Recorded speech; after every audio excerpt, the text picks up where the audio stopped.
Today, let's journey back to an intense and tragic moment in early American history. Our story is set in Greene County, Pennsylvania, in 1782, during the dawn of the American Republic. It revolves around Reverend John Corbley, a dedicated Baptist minister, and his family. They were making their way to church when they encountered a life-altering attack. We'll explore this event through the accounts found in Incidents of Border Life by Joseph Pritz, a historical work first published in 1838. To enrich the details of this impactful story, we'll also reference Life and Times of Reverend John Corbley and Genealogy by Nannie L. Fordyce, published in 1953. Reverend Corbley, originally from England and approaching his 50s when this took place, had remarried after losing his first wife, Abigail Kirk, in 1768. He was then married to Elizabeth Tyler, and together they were headed to church that fateful Sunday morning with their 5 young children, all under 8 years old. What followed became a defining and sorrowful chapter in the Corbley family's history. On that tragic Sunday, May 10th, 1782, Reverend Corbley left home with his family, making their way to a nearby meeting house about a mile from their home. While he walked a short distance behind them, deep in contemplation with his Bible, his focus was abruptly shattered by the terrified cries of his family up ahead. Alarmed, he sprinted towards them, grabbing anything he could as a weapon. But as he neared, his wife, Elizabeth, saw him and urged him to escape. Just then, he saw an attacker preparing to shoot. Forced to flee, he narrowly evaded harm, but his heart broke at what he witnessed next. Elizabeth held their youngest child in her arms, a tender scene that turned devastating as their attackers took the child's life. Despite her bravery, Elizabeth was struck down and fatally injured. The family's young son, just 6 years old, also lost his life. In an astounding turn, one of Corbley's daughters managed to hide in a nearby tree hollow and witnessed the entire scene in stunned silence. After a tense silence, she believed the attackers had gone. She tried to escape but was discovered. She endured a harrowing injury, but along with her sister, managed to survive. Though both were left with lasting wounds, they miraculously retained their senses, a testament to their resilience and strength. Reverend Corbley's grief was profound, and the trauma deeply impacted his family. His story would later resonate as a powerful reminder of the challenges faced by early settlers. In our exploration of the Corbley family tragedy, we uncovered 2 distinct accounts of the horrific events that transpired during the massacre. The first account was penned by Reverend John Corbley himself, addressed to Reverend William Rogers of Philadelphia, 3 years after the tragic incident. This letter was crafted at Mr. Rogers' request, following Reverend Corbley's trip to Philadelphia in search of medical assistance for his daughters, Delilah and Elizabeth, who miraculously survived the attack. The second account was written nearly a century later, in 1875, by L.K. Evans. However, it's important to note that Mr. Evans misidentified the ages of Priscilla and John Corbley Jr., whom he mistakenly referred to as children of Elizabeth Tyler Corbley. In fact, historical records indicate that Priscilla was born in 1762, while John Corbley Jr. was born in 1768, the latter according to his tombstone inscription. Both children were actually from Reverend Corbley's first marriage to Abigail Bull Corbley, who tragically passed away in late 1768. At the time of the massacre, John Corbley Jr. was 14 years old, contrary to Evans' claim of him being just 11. The massacre. As we delve into the details of the massacre, it becomes evident that Reverend Corbley's letter primarily concerns the family of his second wife, Elizabeth Tyler Corbley, and their 5 children, all of whom were victims that day. The attack occurred on the morning of Sunday, May 10, 1782, as a group of indigenous individuals positioned themselves on Indian Point, an elevated area from which they could see Corbley's cabin, the nearby log meeting house, and the fort located about 400 yards east. Although the fort was hidden from view due to the terrain, the cries of the Corbley family reached the ears of those inside. Within moments, men on horseback rushed from the fort to render assistance. The Corbley family had left their home, en route to the meeting house where Reverend Corbley was scheduled to preach. However, a crucial item, the Bible, was mistakenly left behind, which prompted Reverend Corbley to return home for it. all while meditating on his upcoming sermon. As he made his way back, the attackers descended the hill and crossed Whiteley Creek, striking just north of where the present-day John Corbley Memorial Baptist Church stands. Tragically, the family's worship plans turned into a nightmare.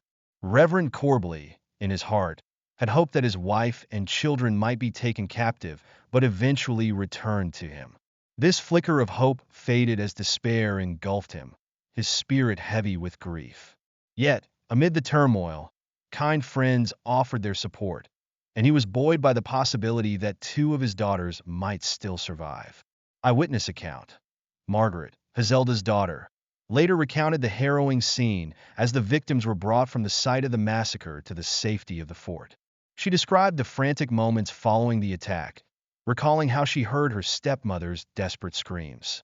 Just moments later, a rider arrived from the fort, carrying the lifeless body of a woman draped across his horse.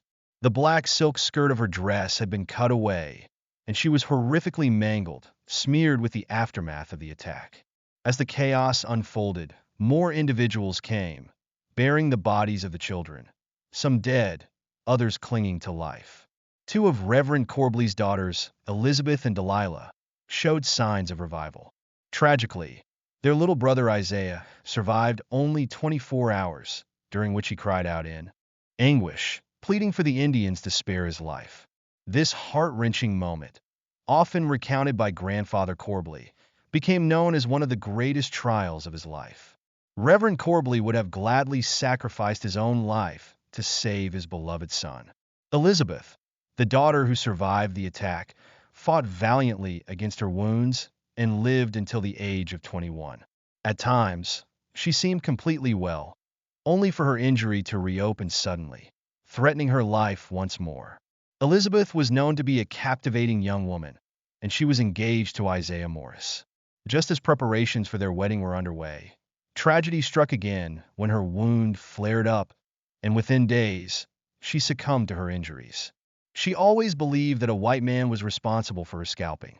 Her sister, Delilah, also recovered from her wounds, went on to marry Mr. Martin, and raised a large family in the Great Miami Valley. Delilah and her husband are buried in the Stanton graveyard near Troy, Ohio. Her family physician documented the extent of her scalp injury, noting that it stretched across the crown of her head as wide as two hands. Remarkably, her hair grew abundantly around the edge of the wound, which she skillfully styled to conceal the scar. Despite the pain it occasionally caused her, Delilah lived a long life, reaching 64 years and 7 months, and became the proud mother of 8 sons and 2 daughters.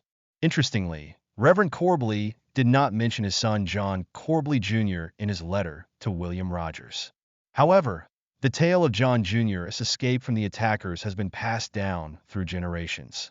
It is believed that he, accompanied by his loyal dog, had likely arrived at the meeting house before the rest of the family and was nearby when the massacre began. An Indian spotted him and gave chase as he fled towards the safety of the fort.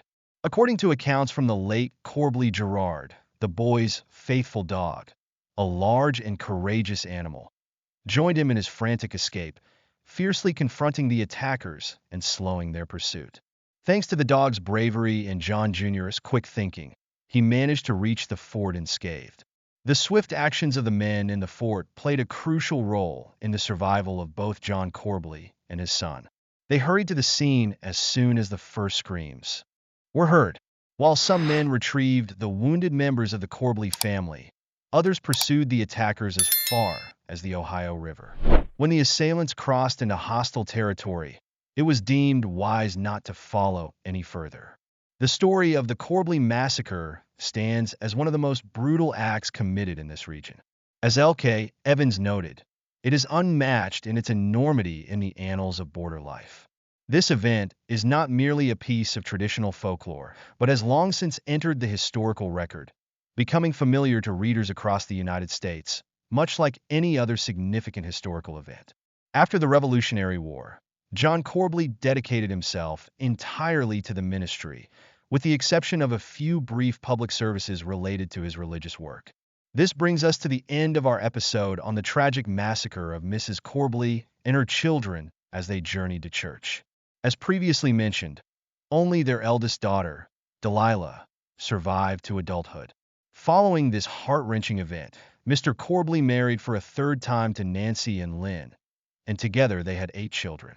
Their first child, Mary Ann Corbley, was born in 1785, the same year.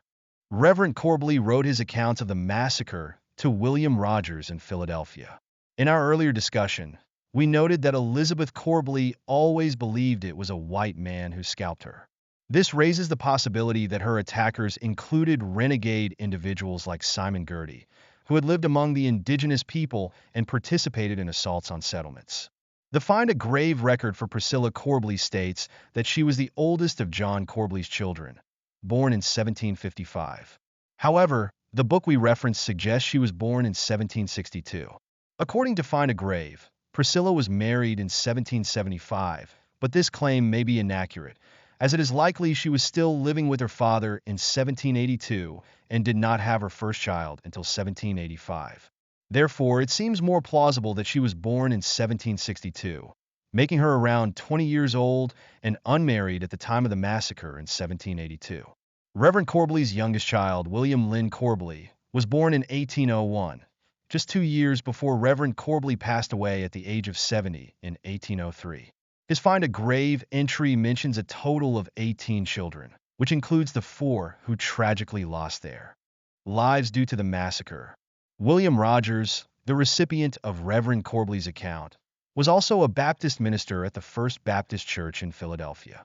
Notably, he was the first student enrolled at Rhode Island College in 1769, which would later become Brown University.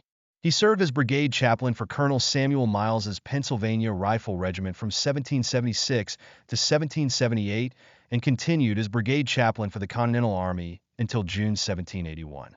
After the war, Rogers became a professor of oratory and English literature at the College of Philadelphia and the University of Pennsylvania. He was also elected vice president of the Pennsylvania Society for the Gradual Abolition of Slavery in 1790 and served as vice president of the Philadelphia Society for Alleviating the Miseries of Public Prisons in 1797. In 1800, he published a pamphlet titled An Introductory Prayer, commemorating the death of General Washington. We may revisit Reverend John Corbley in a future episode, as he was involved in the Whiskey Rebellion of 1794, a significant event during George Washington's presidency that posed a challenge to the Federalist Constitution. Thank You, where we shed light on actual historical events that have often been overlooked. While many history channels focus on mainstream narratives, we strive to preserve the legacy of our ancestors by reading directly from historical texts. If you'd like to support our mission, consider joining our Patreon page or becoming a YouTube channel member. Members will be acknowledged at the end of each episode and will also gain exclusive access to members-only videos. Be sure to like and subscribe if you want to see more episodes like this. We'll see you next time.